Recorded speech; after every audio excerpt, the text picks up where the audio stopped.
Hey guys, I know I haven't really been super active on this channel lately. Just a lot of things going on. I've hit up some conventions that I did not vlog, so I'm going to talk about those really quick. I'm going to talk about the vlogs and then just some channel or some updates about myself and future things. So let's see. YoumaCon back in November was a good show. I know I crossed about 4,000 at that show, which is it's fine. Because I was in Artist Alley. I tend to do better when I do exhibitor spots. But YoumaCon was really good because the Artist Alley was really inexpensive. The exhibitors and the Artist Alley were all in the same room. But they partitioned the Artist Alley and the exhibitors using a big curtain. So you walk into the convention center and then the attendees go into the main room. And the artists are the first thing they see in the room. They walk in, it's the whole Artist Alley. Then they go past the Artist Alley, and then there's this big, tall, black curtain that partitions the artists from the exhibitors. And I didn't really talk to any exhibitors to see if it hurt them or not, but I wouldn't want to be behind a big curtain. So I'm going to try to do YoumaCon again for 2019, since that was my first show in Detroit. I tend to do really well my first appearance at a new city because it means like nobody has my artwork there, so everybody wants to buy it. But I'm not going to try for exhibitors there because I don't know what they're going to do with the floor plan for 2019 if I can get in. Also for YoumaCon, they separated the vendors and artists, which are in one building. Blocks away, there's a hotel where they have the panels and all the fun stuff. So that's a bit of a clusterfuck there, but I did well enough to warrant me going back. So after YoumaCon, I did AnimeNYC, Anime New York City. That was in middle of November. I did really well at that show, but I did a whole vlog about AnimeNYC. But the thing that AnimeNYC did that really surprised me, or that I actually really liked, is they put up a post on social media. It was about 6 pages long, addressing all the issues that attendees had voiced. So things like really long wait lines, just overcrowdedness in general.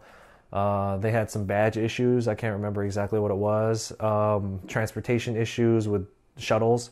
But AnimeNYC put out this long 6-page thing. You could probably still find it on their Instagram or their Twitter, where they said, hey, we heard you about this, we heard you about that, we heard you about this, and we are going to be doing this to fix this. And so they put down a list of concerns and solutions. Now, I don't know if they're actually going to do these things to fix these problems, but I've never seen another show that openly addressed in an open letter, concerns that people have brought up. And they basically said we were just not expecting this many people to come through, so we were underprepared for it. So, I mean, that's pretty cool. I've never seen that before. So for that reason, also, I did really well at AnimeNYC. I'll be trying to get back in next year. Doing a show in New York is really expensive, but if you can give it a shot, if it's in your budget, I would definitely try. They have Artist Alley tables. They have pro Artist Alley tables that give you more space, but naturally they cost more. The artists and the vendors. The artists are in one room upstairs and the vendors are in another room downstairs. But that's a good show. After that, middle of December, I did a show called Holiday Matsuri in Orlando, Florida. I've done that show twice. You don't go in to a show like Holiday Matsuri or any show during December, close to Christmas time. You shouldn't really expect too high profits there, because most of the time people already spent their money vacationing to go see families or Christmas shopping or whatever it is that you do. But you should do well enough so that you come out profit. I think I crossed like 2,500 or something at that show, which is not great for a 3-day show that's on the other side of the country for me, because I'm based in California. But basically, Holiday Matsuri is it's a vacation convention. You go there if you want to go out at 10 p.m. and go swimming in the middle of December. You want a tax deductible convention to go to the Marriott, which is where the convention's held, go get drunk or whatever it is you do and go have fun. That's what that show is for. And a lot of Christmas timed, December timed shows are like that. So I had a good time. I didn't, party or anything. I was too busy. I don't know. I signed up for that one at the end of 2017 because I did really well in 2017. So I was mainly looking for the money. But when I went in there and I realized, well, I had the wrong idea about this. This is a party show. I came out with a little bit of money, but I won't be going back. Because I don't care about that. So then in January, last week, I did Anime Impulse, which is in Pomona, California. That's a local show for me. Any show that I could drive to, I consider that local. This was about a 3.5 hour drive for me. I paid $500 for an exhibitor spot there. Now with Impulse, I signed up for Anime Impulse March of 2018 for the 2019 show. So there was quite a bit of time between when I signed up and when the show actually happened. When I signed up for my space, well, let me rewind a little bit. Anime Impulse is very heavy on cosplay, anime, and Itasha and cars. Japanese tuner cars with the big stickers and vinyls and anime characters on the sides of them. They're really crazy and really wild. They got body kits and lights. Yeah, that's really popular there. When we were signing up for exhibitor spots, they showed the floor plan that the Itasha cars were going to be inside of the main floor.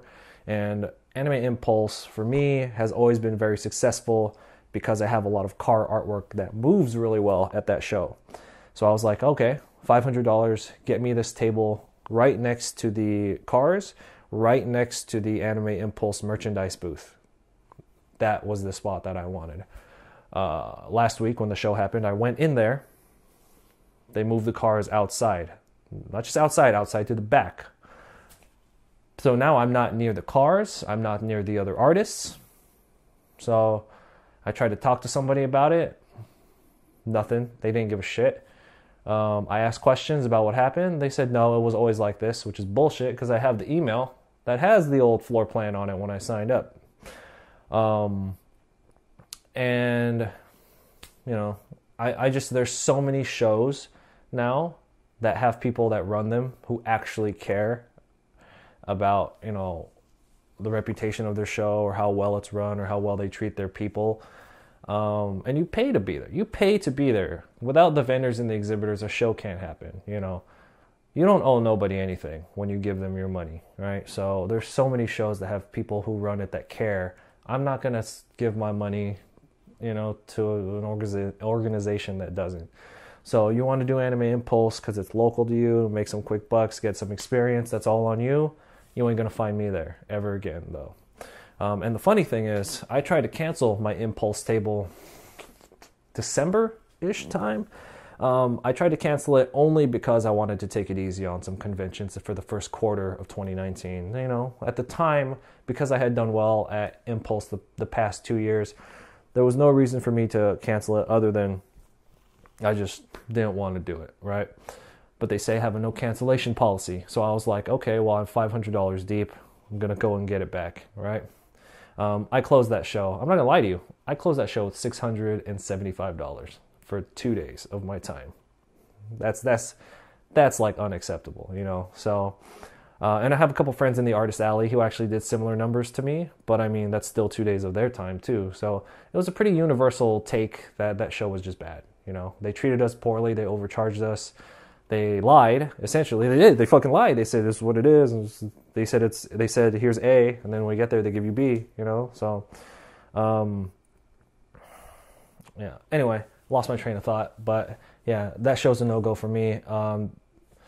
They said I can't cancel, but they can go ahead and sure change what they want, right? So, anyway, yeah, I think that's about it. I'm taking it easy on conventions until around May, where I'll be at Fanime in San Jose. This will be my first time back at Fanime in a few years, and I'll be going to a show in Germany this year. I have some live murals scheduled for this year. I did 2 of them last year.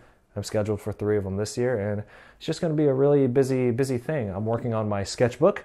This is my first time formally announcing my sketchbook. That will be released. I'm aiming for a March to April release, but we'll have to see how long it takes to get printed.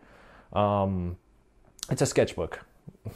I have also been streaming a lot on Twitch. Oh, that's why I haven't been active on this channel a lot. I've been streaming a lot on Twitch. So if you guys are interested to see me draw live, we go almost every day. Follow me on Twitch. I'd really appreciate it. Keep an eye out for the sketchbook. If you guys are hyped for the sketchbook or you want to buy one, just really let me know on social. That way I could kind of get a little bit of a gauge to see how many I want to print on my first run. So, all right, guys, thank you for watching. If you have any questions or you want to know anything else that's going on, just comment down below, DM me, message me. Twitch, find me on Twitch. Thanks, guys.